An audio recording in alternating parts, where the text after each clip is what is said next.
जी, कन्हैया लाल जी, रामेश्वर जी, रमेश कुरेल जी, देवी दीन बाबा जी, सैयद अली मुन्ना जी, हमारे मंच पर उपस्थित चौधरी सरनाम सिंह जी, आदरणीय हमारे परिहार साहब, पवन यादव जी, आयुष सक्सेना जी, सुरेश सक्सेना जी, रामकिशोर दिवाकर जी, हमारे छोटे भाई आदरणीय अमर सिंह पाल जी,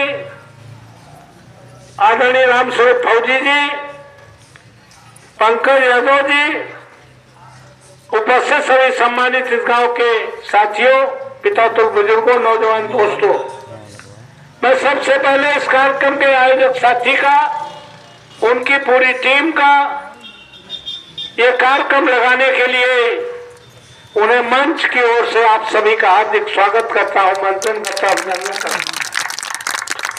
और कोई लंबी चौड़ी बातें करने का वक्त नहीं है। 10 साल से जो सरकार है उससे न कोई उम्मीद है, न कोई आगे भी कोई उम्मीद होगी। जो भी वायदे किए हैं सब झूठे हुए। उन्होंने एक ही काम किया है 10 साल में, मंदिर मस्जिद की बात की है, हिंदू मुस्लिम की बात की है, बाकी कोई बात।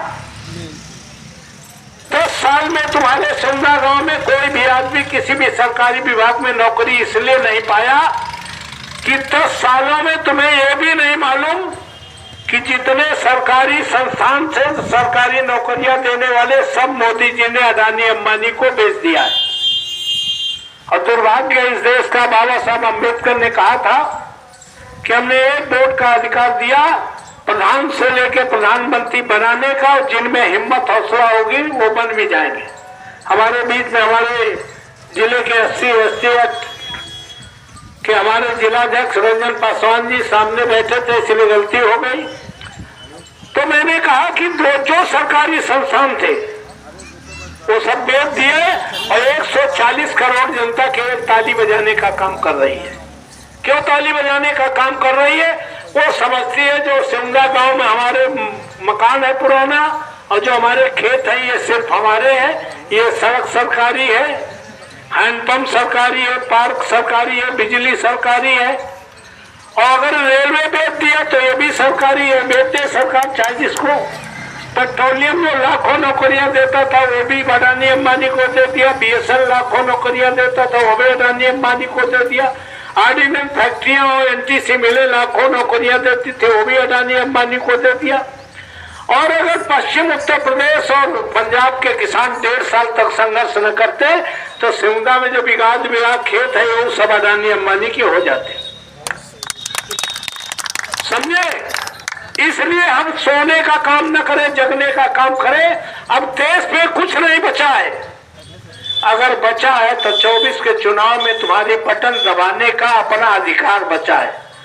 और इस बार अगर हम हिंदू मुस्लिम में फंसे, मंदिर मस्जिद में फंसे, इस बार दलों में फंसे और हम बटे, तो इसलिए मैं कहने आया हूं, हमारे राष्ट्रीय अध्यक्ष माननीय अखिलेश यादव जी ने PDA बना करके इन सांप्रदायिक ताकतों को चुनौती देने का काम किया है। PDA का मतलब है पिछड़ा, दलित, अक़लियत के लोग, अवैध समाज के लोग, जिन्हें संविधान और लोकतंत्र में आस्था है, आधी आबादी जो महिलाएं हैं, ये PDA बनाया है। ये PDA ही भारतीय जनता पार्टी को असली चुनौती दे रहा है। आज उत्तर प्रदेश में सांप्रदायिक ताकतों से लड़ने के लिए अगर कोई टोपी दिख रही है तो लाल टोपी दिख रही है, समाजवादी पार्टी दिख रही है। कोई संगठन सड़क में दिख रहा है तो समाजवादी पार्टी का संगठन दिख रहा है, कुछ दिख नहीं रहा। तो मैं कहने आया हूँ, वो संविधान जो बाबा साहब अम्बेडकर ने हमें एक वोट का अधिकार देके प्रधान से लेके प्रधानमंत्री बनने का अवसर दिया था, जिसके कारण हमारी आदरणीय बहन कुमारी मायावती 4 बार मुख्यमंत्री बन पाई, आदरणीय मुलायम सिंह जी 3 बार, माननीय अखिलेश यादव 1 बार मुख्यमंत्री बन पाए। ये किसी देवी देवता की कृपा नहीं है, किसी मंदिर मस्जिद की कृपा नहीं है, ये संविधान जो बाबा साहब अम्बेडकर ने दिया है उसकी कृपा है।